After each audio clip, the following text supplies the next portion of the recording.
Did you guys know plastic could rot? Because I just found out. Let's get into it. So here we have the master grade gun cannon, and it is in the MS cage that I got with the MS cage plus unicorn master grade. But I just shit up a little bit and put my gun cannon in here for a very specific reason. This was one of the reasons I really wanted to start the series, kind of twofold. One, that you can pretty much fix anything. Two, to kind of get a public service announcement out there that plastic can degrade, it can rot, and maybe look a little bit harder into Red Label Bandai kits. Maybe open the box, inspect the condition, or think about what you're buying pretty heavily when it comes to older kits and older master grades. So this was probably the third master grade I ever did. And while I was doing it, I kept running into an immense amount of problems with it. Let's actually open this up.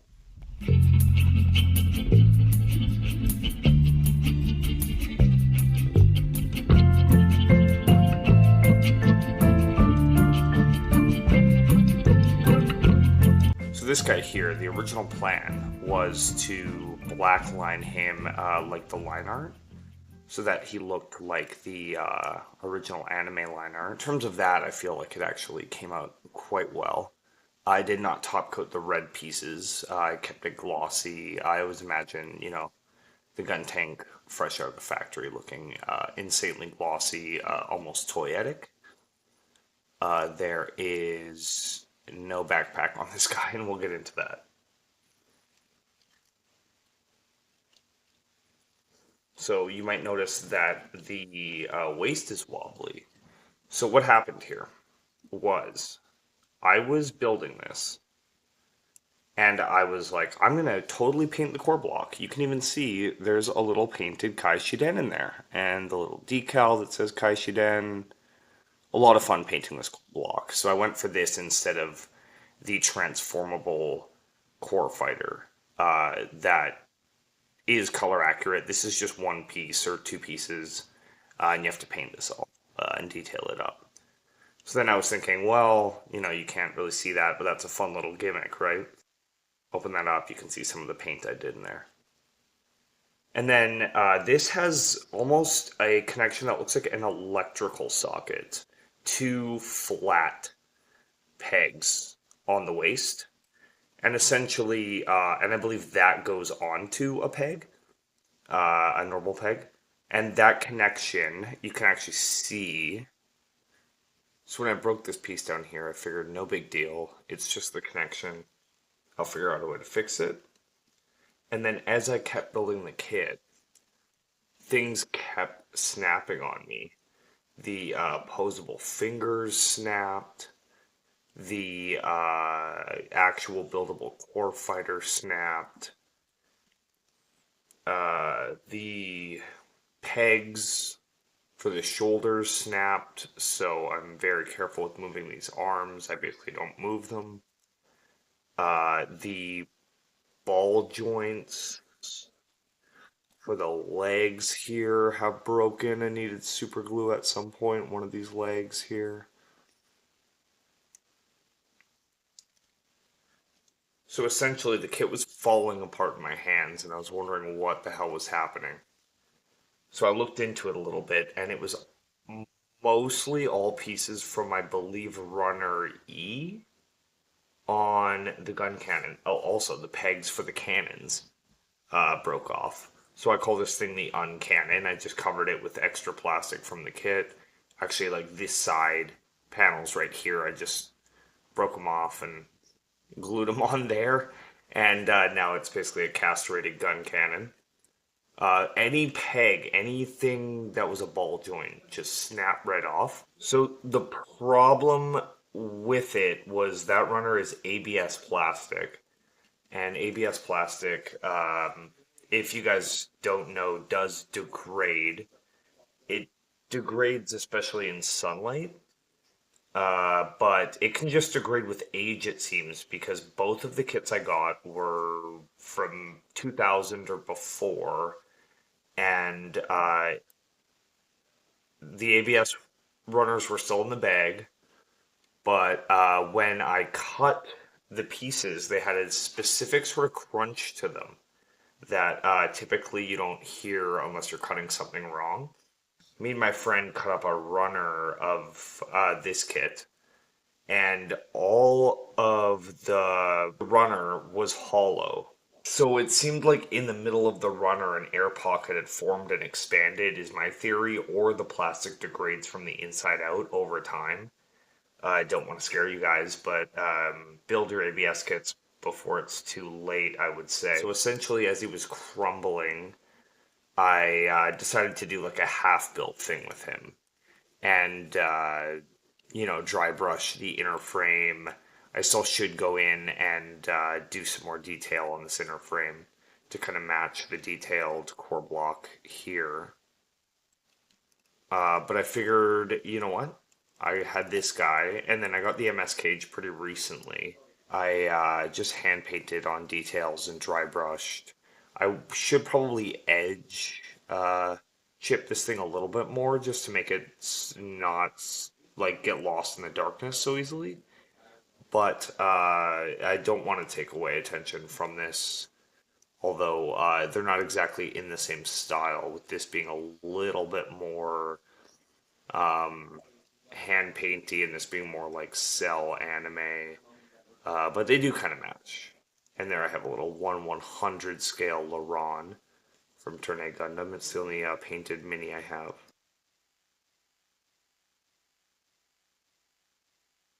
So the other kit that I got was from 1999, I believe, and it was a no-grade Hime Brain Powerd kit. And I was pretty excited because the box art is really nice. Now I'm gonna have to go and get an actual Brain Powerd kit, like a Moderoid. I know they have one, but here you can see. I'm sorry, guys. Any Brain Powerd fans? I'm really sorry. Like, I had to super glue every joint because any ball socket, I think the ball had expanded or the socket had shrunk or both. And so any movement, it would just explode into a million pieces, literally right out of the box. This poor Brain Powerd. I think the only movable thing left here, like this is glued and broken, is this arm, and I'm really surprised it's not just like snapping immediately, but you even hear like creaking with it as it moves. And that's essentially what I ran into with everything on this retro master grade here. It was an original red box, red label box.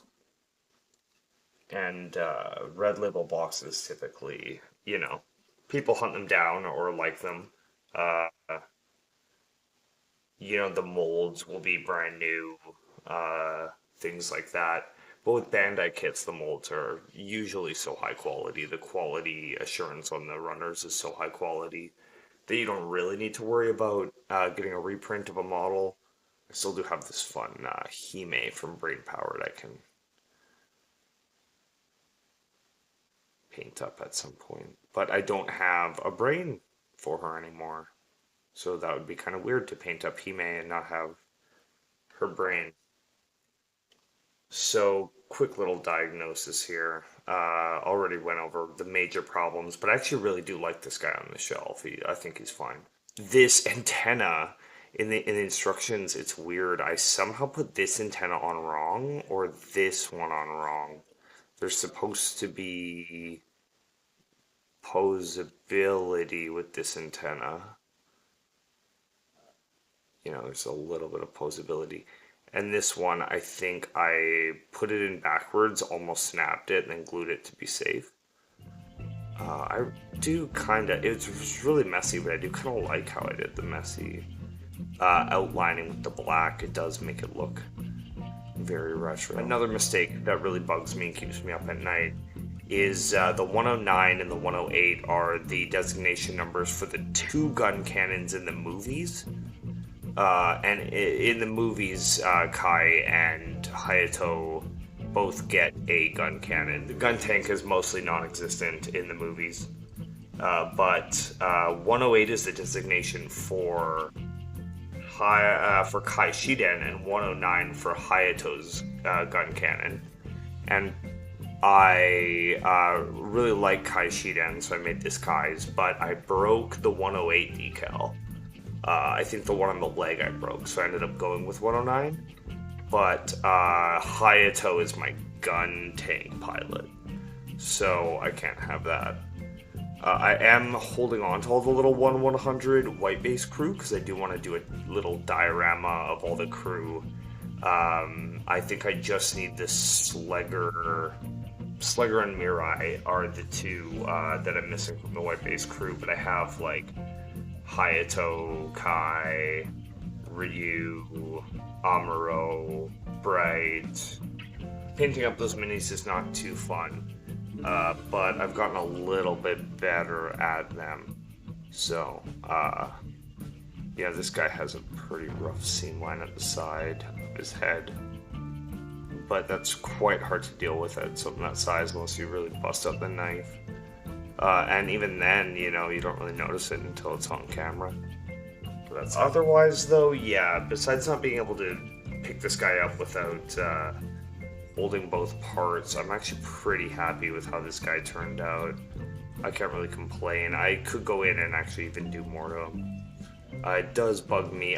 Once I started breaking stuff on here, I kind of said goodbye to the backpack because I knew that was probably going to break too. I believe that was from the same runner.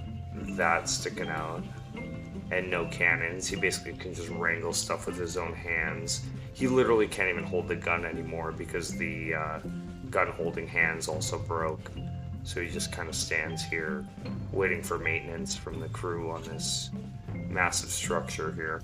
Thing is really cool, all these moving little parts, and there's like a weapons box in the back here. I put a 109 decal on it because this is just my gun cannons now. You guys are gonna have to suffer with me for this. So he's already been castrated and lost his cannons. Poor little Uncannon here, getting a little fix up. But this bugs me so much that I think we're also gonna just perform a live circumcision. So let's go and do that. All right. Good as new. All right. All things considered, honestly, could have been a lot worse. I think this is a pretty charming little old kit. There's not a lot more that you can do with the Guncannon, honestly, than this. For a kit of its age, coming out in 2000, it has a really nice inner frame and some little gimmicks and stuff. Really nice visor, molded piece behind the visor that you can paint or dry brush as well. That's the one really, really bad master grade experience that I've had. I've had some that I'm not a huge fan of, but this one literally falling apart in my hands, and then this poor Brain Powerd here. I just don't think I'm going to be touching one of the old Red Label kits again, unless I know for sure it doesn't have an ABS runner. But yeah, thanks a lot for watching, guys, and take care.